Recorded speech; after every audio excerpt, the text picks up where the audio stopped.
Hey everyone, it's Eric with firearmtutorials.com, and today I'm going to give you guys a quick look at the SWR Octane 9 HD. So this is a dedicated 9mm suppressor. It's made out of 6061 aluminum, and it's got an anodized finish along with stainless steel baffles and some pretty neat features as far as how they decided to do the machining on this with the end cap and the mounts. So the mounts on this guy, there is a spring operated booster piston, which I've got in here now for use on like a pistol. Anything where the barrel tilts when it cycles. And then there's a 3-lug mount if you want to use this on like an MP5.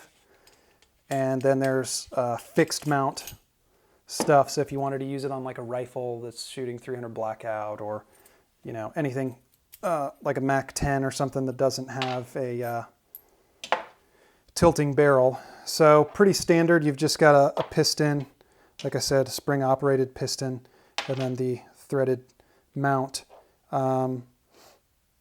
Then what they did with the end cap here, which I really like, is you just use one of the pistons to get this guy out. So it's a lot easier than having to use like some kind of proprietary end cap tool, which you may forget where you put it, or, you know, heaven forbid you lose the thing, then you can't take the end cap off until you get a replacement one. The strange thing I noticed about this is that the pistons are pretty similar between the Tyrant and the Octane. So I actually was able to remove the end cap with an Octane, with a Tyrant piston, so kind of interesting. But the thing I really like about these is the baffle design. So this is a completely sealed system. There's no holes in here. So you're not going to have to worry about carbon building up between the walls of the tube and the baffles themselves, which makes the whole baffle stack hard to remove.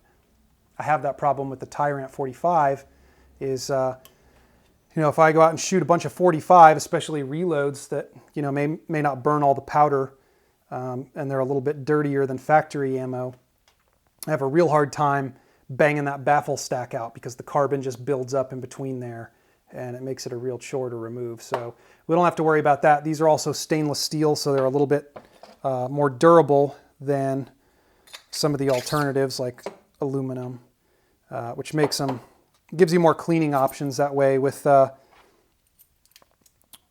stainless steel, you can put them in a lot of people call it the dip, and it's a mix of a bunch of different pretty harsh chemicals, but those will break down any buildup of lead and carbon pretty easily.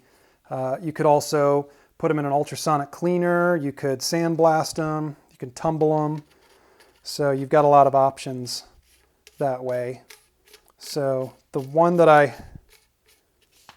gun that I really bought this suppressor for is the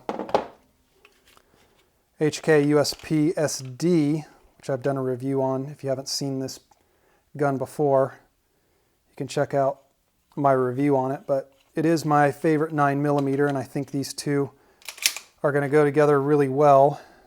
It doesn't add too much weight to the end of the gun, and because I have the tactical sights, I can still see over the suppressor, so it's not going to block my target.